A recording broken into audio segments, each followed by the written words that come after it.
አልገባኝም። ቆይ ከመቼ ወዲህ ነው እሷ እንደዚህ እየሆነች ያለችው? ሰው እንዴት ከዛም ያህል ከፍታ ቁልቁል ይምዘገዘጋል? ሌላ አማራቃት እኮ አዲስ ኩቻ እኮ ነው የሆነችብኝ። ገንዘቡ 40 ሚሊዮን ብሩ ካስቀመጥኩበት አጣሁት። ምን? ሱራፌል እርግጠኛ ነኝ እየቀለድክ መሆን አለበት። እንዴት ነው በእንደዚህ አይነት ነገር የምቀልደው ሳሚ? ቁም ሳጥን ውስጥ ድንገት የሆነ ነገር ላወጣ ብዬ ሻንጣውን ካስቀመጥኩበት አጣሁት። ምን ማለት ነው ሻንጣውን አጣሁት ማለት? ሱራፌል እስኪ ተረጋጋና ፈልገው። ምናልባት ሌላ ቦታ አስቀምጠው ሊሆን ይችላል እኮ። ሁሌ ቁም ሳጥን ውስጥ ነው የማስቀምጠው። ቤዛም ራሱ ታውቃለች። መቼም እዚህ ያሉን ሰዎች እርስ በርስ እንተማመናለን አይደል? እሺ በፍጹም ማመን አልችልም።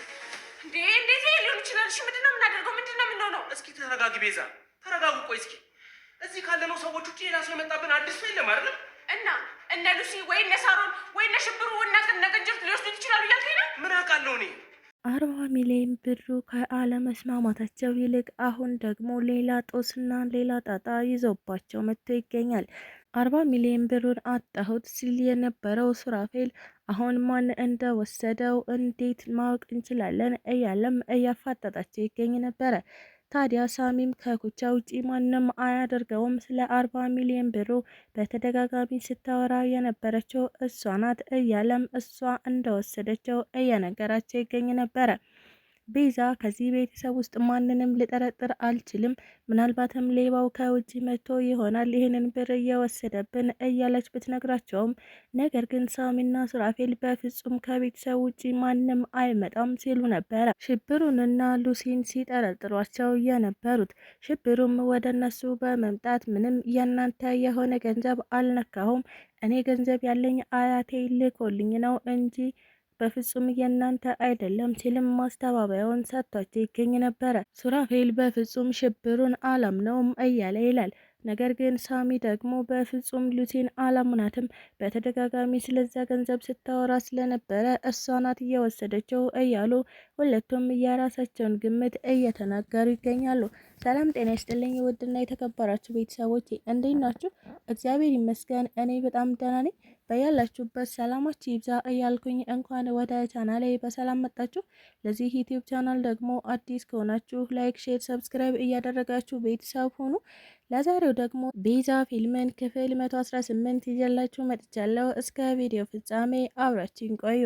ምንም እንኳን ሱራፌል ይህንን ገንዘብ እንከፋፈለው ብሎ ቢልም ነገር ግን በቤዛ ድርቅና ምክንያት ገንዘቡ በፍጹም አይነካም ብላ ባለችው መሰረት ገንዘቡን ከተውት እንደነበረ የምናውቀው ጉዳይ ነው።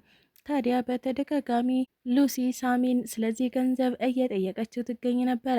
ለብቻቸው ሊበሉ እንደሆነ ሰምቻለሁ፣ እናም ከገንዘቡ ምንም እንደማያካፍሉን እርግጠኛ ነኝ። ለዛ ነው ቤዛ እንደዚህ እየሆነች የምትገኘው ስትልም ለሳሚ በተደጋጋሚ እየነገረችው ነበረ።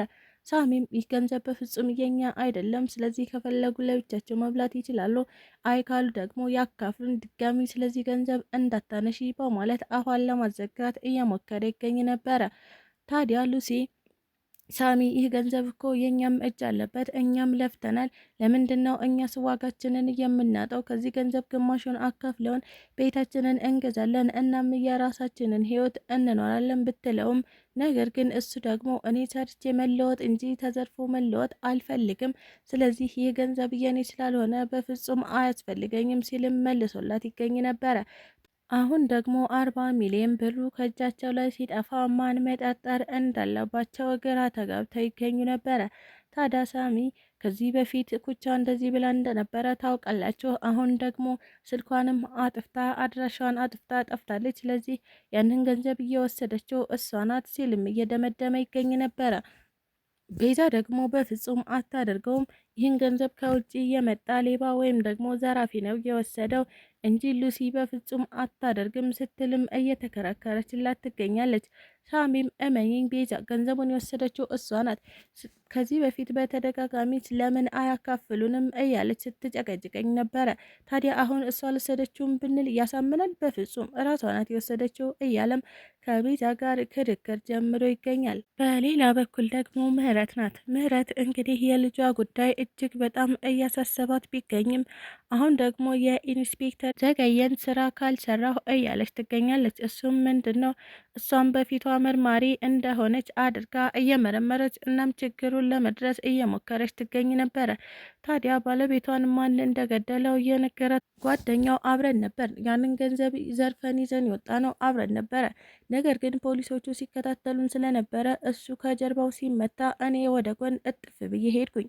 ታዲያ መንገድ ላይ ተደብቄ እያዩኋቸው ነበር። ግርማ ልክ እንደተመታ ወደ መኪና ውስጥ ነበር ገብቶ የነበረው። ወደ መኪና ውስጥ ሲገባ ግን ገንዘቡን በቦርሳ እንደያዘው ነበረ ሲል ነበረ እየነገራት የሚገኘው። ታዲያ ገንዘቡን እየወሰዱት ምናልባትም መኪና ውስጥ እያገባባቸው ሰዎች ናቸው ብለህ ታስባለህ ስትልም ጠይቀዋለች። አዎ በእርግጠኝነት እነሱ ናቸው። ታዲያ መኪናውን አይተኸዋል? የመኪናውን ታርጋ አይተኸው ነበረ ስትል ቢጠይቀውም አዎ አይቼዋለሁኝ፣ የመኪናውን ታርጋ አይቼዋለሁ፣ ነገር ግን ሹፌሩን አላስታውሰውም፣ እሱን ትኩረት አድርጌ አላየሁትም ነበረ ሲልም እየመለሰላት ይገኛል። አቶ ግርማ ልጃቸውን ለማሳከም በከፈሉት ዋጋ አሁን ላይ እራሳቸውን እንዳጡም ጭምር እናውቃለን። ማለትም አቶ ግርማ ከባንክ ዘርፈው ነበረ ልጃቸውን ሕክምና ሊወስዷት የነበረው። ታዲያ ይህንን ነገር እያዩባቸው ፖሊሶቹ እሱን ለማስቆም አቶ ግርማን በጥይት መጥተው እንደገደሏቸውም ጭምር የተረጋገጠ ነገር ነው። ኢንስፔክተር ዘገየ ስለ እህቱ ልጅ ማለትም ስለ እርግቤ በተደጋጋሚ እያሰበና እየተጨነቀ ይገኛል። ነገር ግን ቤቴን ሸጬ አሳክማታለሁ ባለው መሰረት ወደ ተግባር ሊገባ ሲል ነበረ ለሚስቱ እየተናገረችበት። እና ሚስቱ ደግሞ ከዚህ በኋላ የኔና ያንተ ትዳር ይቋረጣል፣ እናም ፍቺ እፈልጋለሁ፣ ገንዘቤን ታካፍለኛለህ ስትልም ሌላ ጥያቄ የሆነችበት። ኢንስፔክተሩ ምንም እንኳን እርግቤን ለማሳከም ደፋ ቀና ቢልም ነገር ግን አልተሳካለትም። አሁን ላይ የእርግብም የሕክምና ሁኔታ እየተራዘመ ሲሄድ እሷም ደግሞ እድሜዋ እያጠረ ማለትም የመዳን ተስፋዋ እየቀነሰ እንደሆነ በተደጋጋሚ ለወይዘሮ ምህረት ሐኪሞቹ እየነገሯት ይገኛሉ። ምህረትም ለኢንስፔክተር ዘገየ ልጄ ልታመልጠኝ ነው፣ አሁኑኑ ያን ገንዘብ አምጥተህ ልጄን የማላሳክማት ከሆነ ልትሞትብኝ ትችላለች እያለችም በየቀኑ ሰቀቀን ሆናበት ትገኛለች።